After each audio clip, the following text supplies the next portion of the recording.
Assalamualaikum guys, apa kabar nih? Semoga kita semua baik-baik aja ya. Ketemu lagi nih sama gua di Zaini Yahya. Di kesempatan kali ini gua akan mereview dan sekaligus membahas sebuah film horor yang dimana iblis rungkat ini mengaku sebagai Tuhan dan menipu manusia. Ya, film ini berjudul The Unholy 2021. Dimana di film ini kita akan merasakan sesuatu yang berbeda dari kebanyakan film horor lainnya. Kalau kalian pernah menonton The Walking Dead, di sini kita akan menemukan karakter Negan sebagai tokoh utama di film ini. Oke lah, daripada penasaran, sering depo banyak rungkat dan gak pernah Max win, langsung aja ke pembahasannya. Jika kalian suka dengan video ini, silakan disubrek aja, biar gak ketinggalan video menarik lainnya dari Zaini Yahya. Film ini diawali di tahun 1845. Terlihat banyak warga seperti sedang melakukan eksekusi kepada seorang wanita. Lalu, salah satu warga memakaikan topeng besi kepadanya dan memaku ke dalam wajahnya. Rasa sakit yang dialaminya belum berakhir.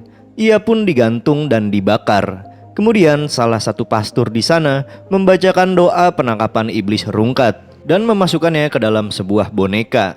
Of Christ our Lord and Mary, contain her. Wanita itu pun hangus terbakar dan film The Unholy baru dimulai. Kemudian scene beralih ke masa sekarang, tepatnya di tahun 2022. Terlihat seorang pria bewokan bernama Van, dan ini dia Abang Negan di The Walking Dead.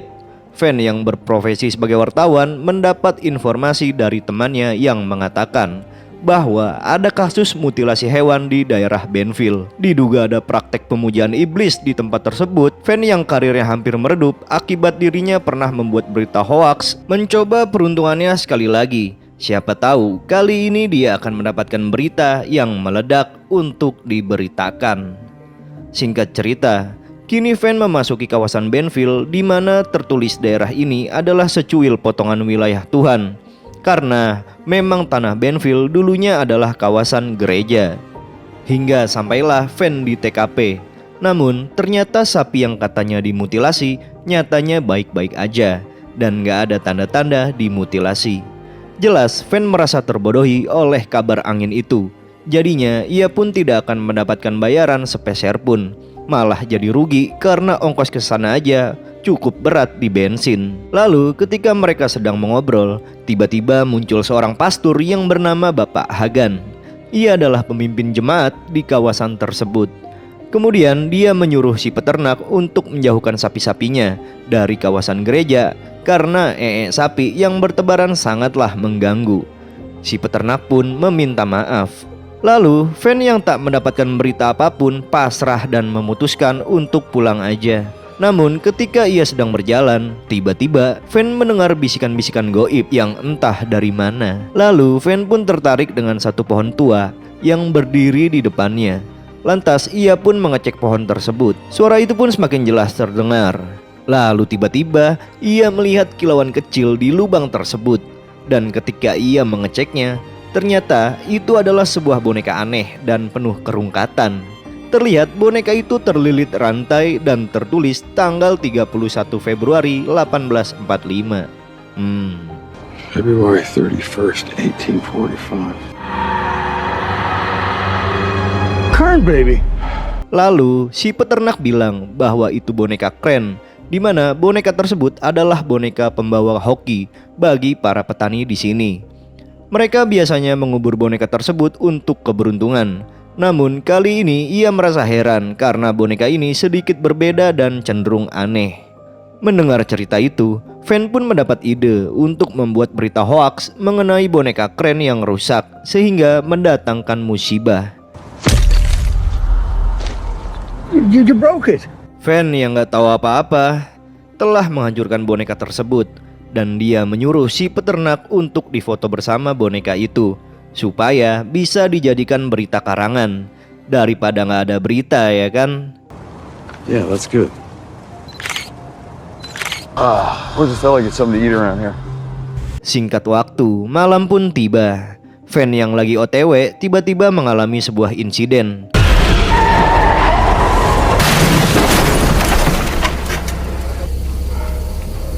Untung aja Van gak kenapa-napa. Ia pun khawatir dengan seorang wanita yang tiba-tiba muncul di hadapannya.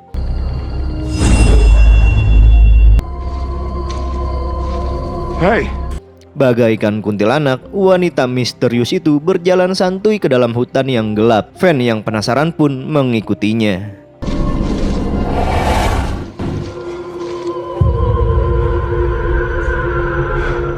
Terlihat wanita aneh itu seperti sedang berbicara dengan bayangan putih di atas pohon tersebut. Van yang penasaran menghampiri si wanita. Terdengar ia sedang mengucap kata, "Aku mempersembahkan jiwaku seutuhnya kepadamu."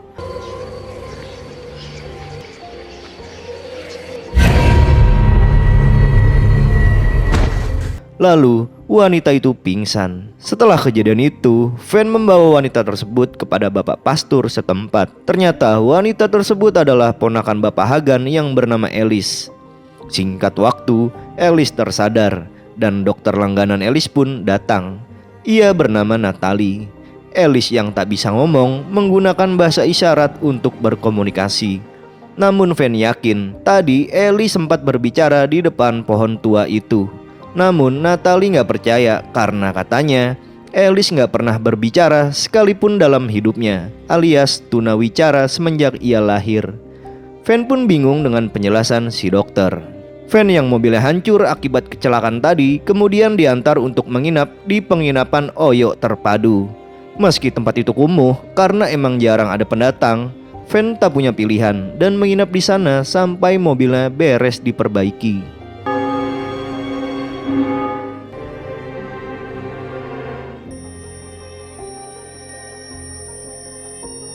Van yang gabut karena menunggu mobilnya nggak beres-beres menyempatkan diri untuk memasuki gereja, di mana di sana terlihat Ellie sedang duduk di depan bersama para jemaat lainnya. Namun terlihat Ellie seperti mendengar suara bisikan goib.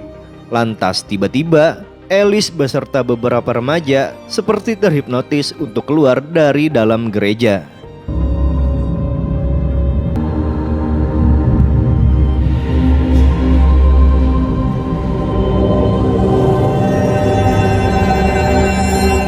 Alice melamun di depan pohon tua itu, dan yang lain keheranan dengan sikapnya.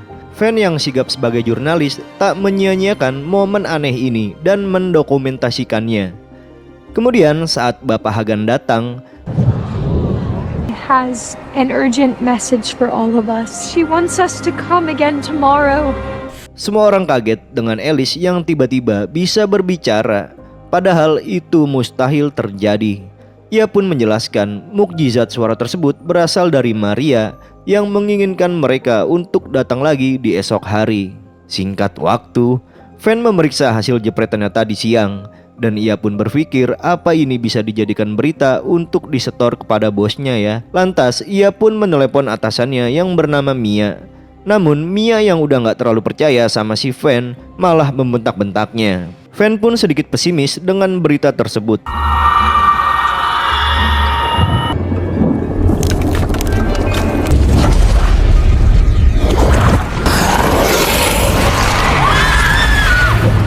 Ternyata itu semua hanyalah mimpi. Di keesokan harinya, orang-orang berkumpul di depan gereja, di mana orang-orang yang mendengar rumor mukjizat yang terjadi kepada Alice dan mereka ingin membuktikan keajaiban tersebut. Bapak Hagan pun tak bisa berbuat banyak, terlebih Alice yang menyetujuinya untuk membuat masyarakat beriman kepada Maria. Elisa pun menuju pohon tua itu sekali lagi.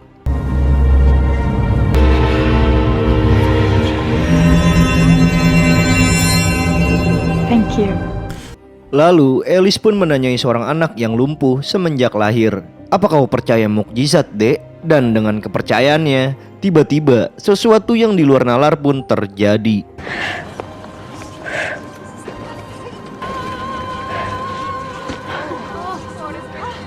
Melihat keajaiban itu, semua orang takjub dan mulai mempercayai sesembahannya Alice.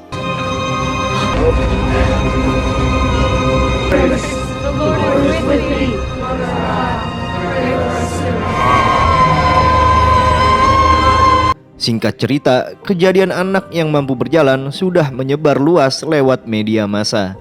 Kemudian, Berdasarkan kejadian tersebut, seorang kepala pastur menjelaskan memang pernah terjadi di beberapa tempat di dunia, di mana tempat itu mengeluarkan keajaiban melalui seorang perantara, dan bisa saja pohon tua di Benville akan menjadi tempat suci berikutnya.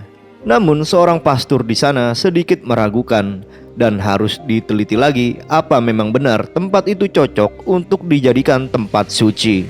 Beberapa hari kemudian, Alice tiba-tiba menjadi terkenal. Ia pun diwawancarai banyak sekali wartawan. Namun anehnya, ia seperti tak mendengar suara dari semua wartawan itu. Ia hanya mampu mendengar pertanyaan yang berasal dari fan. What does Mary want? Our faith. Melihat kejadian itu, Fan pun ditunjuk sebagai ketua pastur untuk menjadi penghubung antara masyarakat dengan Alice. Karena sepertinya Alice hanya mau berbicara dengan dirinya saja. Dan itu juga akan menjadi sebuah keuntungan, di mana Fan akan kembali menjadi wartawan terkenal dengan kejadian ini. Di sisi lain, Bapak Hagan yang merasa curiga dan gak terlalu percaya dengan semua itu, pergi dan mengecek kembali pohon aneh tersebut, yang kini sudah mulai dibenahi untuk upacara penyucian. Namun tiba-tiba ia menemukan pecahan boneka yang dulu pernah diinjak Fan. Merasa ada sesuatu yang gak beres, ia pun sedikit cemas.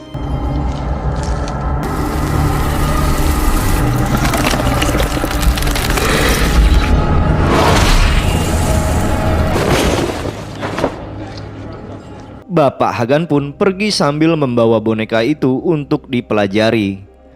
Out somehow, but they don't wanna leave all the voices in my head.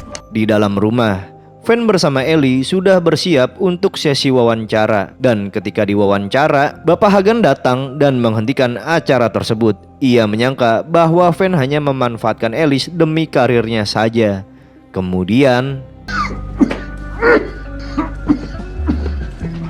I won't let you use ternyata Bapak Hagan mempunyai sebuah penyakit bengek yang sudah lama ia derita. Namun, jiwa ngebul santuy masih dia miliki. Ia pun menyampaikan sebuah keterangan, di mana jika rahmat Tuhan pergi, maka kekuatan jahat akan ada di belakangnya. Fan pun termenung mendengar hal itu. Singkat waktu, Fan pun pulang. Namun, ia seperti merasakan sesuatu telah mengikutinya. Di malam hari, Fan mulai mempelajari awal mula desa Benville berdiri. Konon katanya, desa ini adalah desa yang banyak keajaibannya dan banyak kutukan rungkat di sana.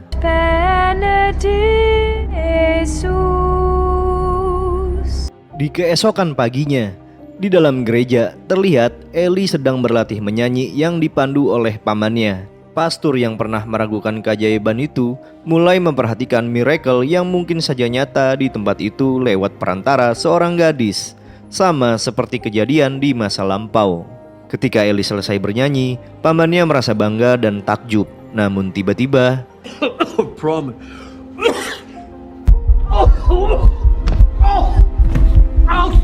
penyakit Bapak Hagan kambuh dan hampir membuatnya mati. Namun Alice seperti mendapat bisikan untuk mampu menyembuhkan pamannya itu.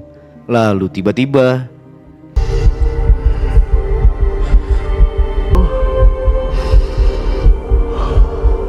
kejadian aneh itu membuat mereka heran dan takjub. Apalagi saat dicek ronsen, yang awalnya paru-paru Bapak Hagan rusak, kini malah menjadi paru-paru sehat. Dan ini benar-benar tak mungkin terjadi. Jika bukan karena mukjizat, lantas mereka pun sepakat bahwa pohon tua itu kini menjadi tempat suci. Kepala pastur pun seakan naik pangkat dengan menyucikan tempat tersebut. Dan dengan cepat berita itu sampai kepada masyarakat. Dan mereka mulai mempercayai bahwa Benville adalah tempat suci Maria dengan perantara Alice. Namun ada juga warga sana yang berkemas dan ketakutan karena katanya jika kekuatan Tuhan sudah turun ke dunia, maka tak lain akan ada bencana besar yang akan melanda tempat mereka. Di samping itu, pertumbuhan ekonomi Benville tumbuh dengan pesat dan semua itu berkat seorang wartawan yang bernama Fan yang mampu memberitakannya. Lantas, Fan yang berada di atas angin meminta agar bosnya segera mengangkatnya kembali sebagai editor media. Who's back? That guy's back. Di sisi lain, Bapak Hagan yang senang dengan kesembuhannya kini semakin giat smoking udut. Namun tiba-tiba asap udutnya mengarah kepada sebuah lubang di dinding batu. Lantas ia pun mengeceknya.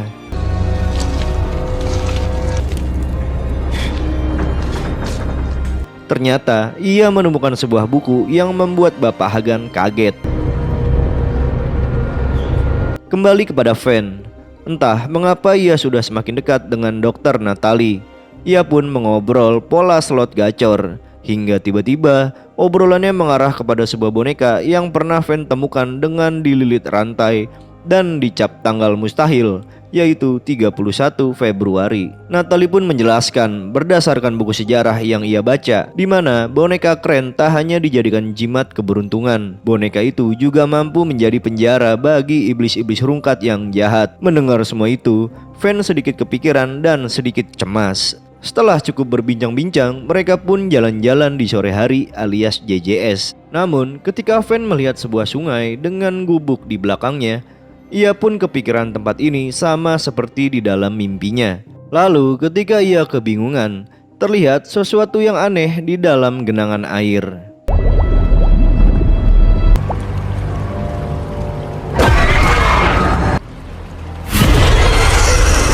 What's wrong? Dari penglihatan Van, ia semakin melihat hal-hal di luar nalar.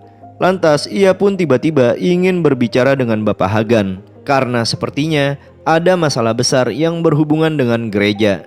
Di sisi lain, Bapak Hagan yang selesai membaca buku temuannya malah melihat seseorang yang memasuki ruang pengakuan dosa. Bapak Hagan heran, udah malam begini juga. Tapi karena sudah kewajiban, dia pun mulai mendengarkan keluh kesah jemaat itu. Namun setelah didengar-dengar, obrolan orang tersebut ngawur dan seperti mengancam Hagan untuk jangan sekali-kali menentangnya. Aku sudah membuatmu sembuh. Kenapa kau masih tak memiliki keyakinan kepadaku? You discovered the truth. Do you actually believe you could stop me? Ia pun sampai menantang Tuhan dan berbicara siapa yang paling kuat. Alangkah kagetnya Hagan ketika ia melihat sosok yang aneh.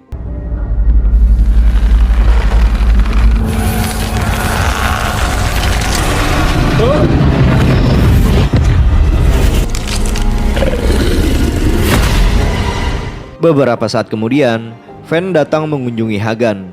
Namun dia tidak menemukan siapa-siapa di dalam gereja. Akan tetapi,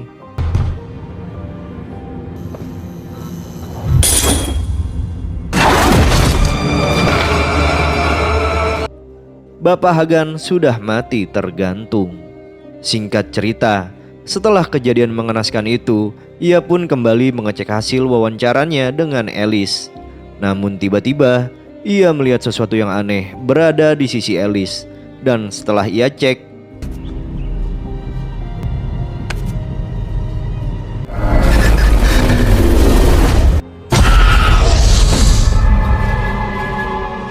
singkat waktu, di hari pemakaman Bapak Hagan, Van pun menghampiri Natalie dan bertanya di mana kiranya berkas-berkas gereja disimpan. Karena melihat Van serius, ia pun mengantarnya. Mereka pun sampai di sebuah bangunan kuno di pinggir gereja. Lantas, mereka pun mengecek sekitar yang dipenuhi dengan bungkusan putih mirip pocong. Dan akhirnya, Van menemukan kebenaran dari mukjizat palsu yang selama ini diyakini mereka. Ternyata, dulu ada seorang wanita yang bernama Maria Elnor, di mana dirinya adalah seorang penyihir sakti mandraguna. Dulu ia bisa menyembuhkan berbagai penyakit yang mustahil untuk sembuh. Siapapun memujinya sebagai seorang wanita suci, namun sebenarnya bukan. Dan seperti biasa, jika ada yang menentangnya, orang tersebut akan mati. Dahulu kala, di tahun 1845, para warga memberontak dan mulai menghakimi si penyihir Maria Elnor dengan menenggelamkannya di dalam sungai yang membeku. Kemudian ia diikat dan dibawa ke pohon. Wajahnya dipaku menggunakan topeng besi dan dirinya dibakar sampai mati. Kemudian jiwanya dikurung di dalam sebuah boneka. Dan itulah yang Hagan ketahui karena memang sosok cahaya yang Alice bilang nyatanya adalah iblis rungkat yang menyamar untuk menyesatkan manusia. Setelah Van dan Natalie mengetahui itu, tiba-tiba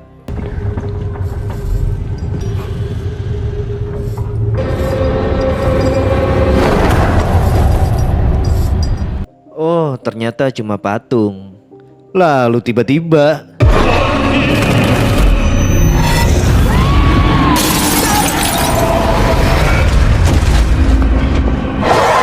alhamdulillah, Van dan Natalie bisa selamat dari sosok iblis Maria Elnor. Melihat iblis rungkat tersebut, Van bersama Natalie bergegas untuk menemui Alice yang sebentar lagi akan menjalankan misa di pohon terkutuk nan rungkat itu. Di perjalanan, si Mia menelepon Van. Katanya kami siap menerimamu kembali sebagai editor GG. Namun setelah mengetahui kejadian tadi, ia jadi gak punya hasrat lagi untuk mengambil pekerjaan itu karena rasa bersalahnya telah merusak boneka keren. Singkat cerita, ketika akan menemui Alice, ketua pastur yang kini sudah naik pangkat melarang pertemuan Van dan Alice. Alasannya karena nanti malam misa akbar akan dilakukan di pohon tersebut.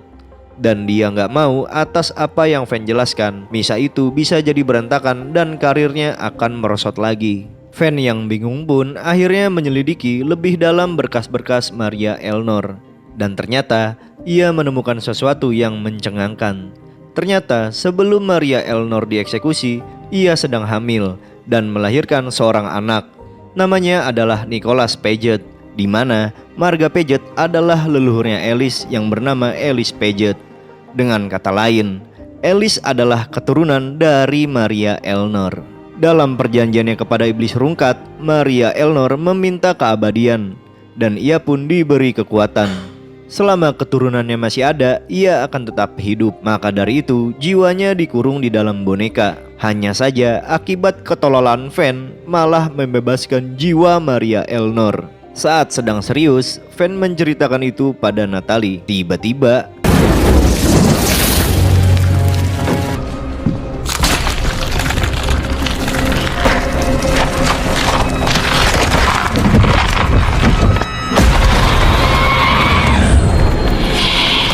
untung saja, pastur datang sambil membaca doa untuk mengusir iblis rungkat tersebut. Namun dengan kekuatannya, ia mampu menghapus ayat-ayat dalam kitab tersebut. Beruntung, pastur ini sudah hafal dan mampu menyingkirkan Maria Elnor.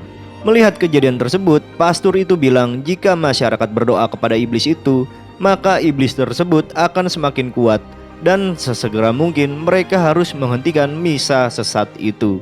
Singkat waktu, pastur dan Van beserta Natalie mempersiapkan upacara untuk pengusiran iblis dengan akan memasukkannya kembali ke dalam boneka keren. Dan di sini Van mengakui semuanya kepada mereka bahwa ini semua adalah salahnya. Hanya demi sebuah berita hoaks, ia malah membuat masalah besar. Namun pastur itu mengatakan, bisa saja kau yang terpilih untuk memusnahkan Maria Elnor untuk selamanya. Namun ketika ia bersiap, berkali-kali ia menyalakan koreknya malah mati.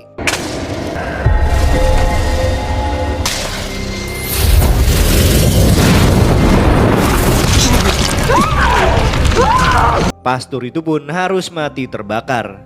Dan kekuatan Maria Elnor semakin tinggi berkat banyaknya orang yang mempercayainya. Natalie dan Van pun bingung harus bagaimana. Tanpa pastur itu, mustahil mereka akan menyingkirkan iblis tersebut. Namun Van berkata, ada satu cara. Jika iblis rungkat itu semakin kuat berkat kepercayaan manusia, maka dengan membuat mereka nggak percaya, iblis rungkat itu akan lemah dan yang melemahkan iman adalah keraguan.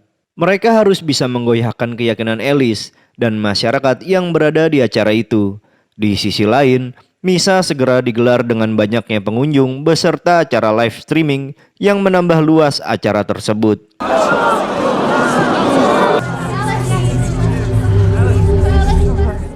Let her into your hearts. Hail Mary. Hail Mary of Banfield.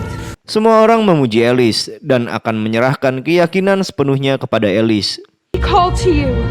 Come to us. Do you offer your souls to Mary? Lalu tiba-tiba aja Van menyela acara itu dan berusaha menggagalkan acara tersebut.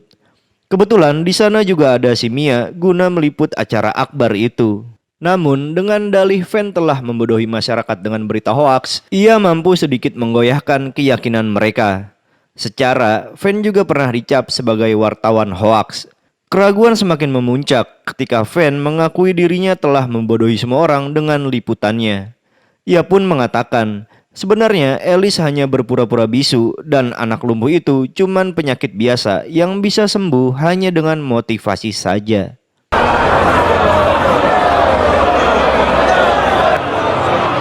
Trust me. You have to stop these people from... Listen to me. Finish the prayer. Di tengah kekeosan, Alice yang terus dibisiki iblis rungkat itu semakin goyah kepercayaannya. Hingga tiba-tiba iblis rungkat itu berkata, "Jika kau tak percaya padaku, kau tak akan bisa berbicara lagi." Akan tetapi, Alice tidak bodoh. Mana mungkin kekuatan baik menggunakan kata ancaman seperti itu. Alice pun tiba-tiba goyah dan meyakinkan bahwa omongan Van adalah benar. "Aku telah membodohi kalian semua, dasar labil." Mr. Fenn is telling the truth. Mary isn't real. Jelas semua orang menjadi semakin keos. Di tengah kericuhan dan keyakinan yang sudah memudar, tiba-tiba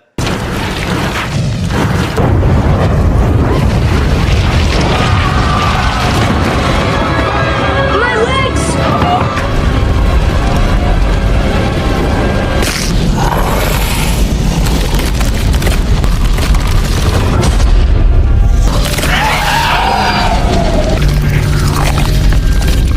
Maria Elnor menunjukkan dirinya. Ia pun membuka topeng iblisnya di hadapan ketua pastur. Kemudian Christ our Lord! dengan kekuatan tapak iblis rungkat, pastur itu pun tewas. Alice dan Van segera melarikan diri.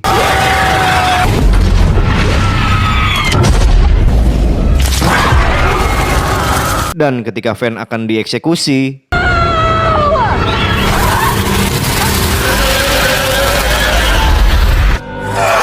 Alice menahan serangan mematikan itu dan Alice harus mati. Itu artinya keturunan Maria Elnor sudah tamat.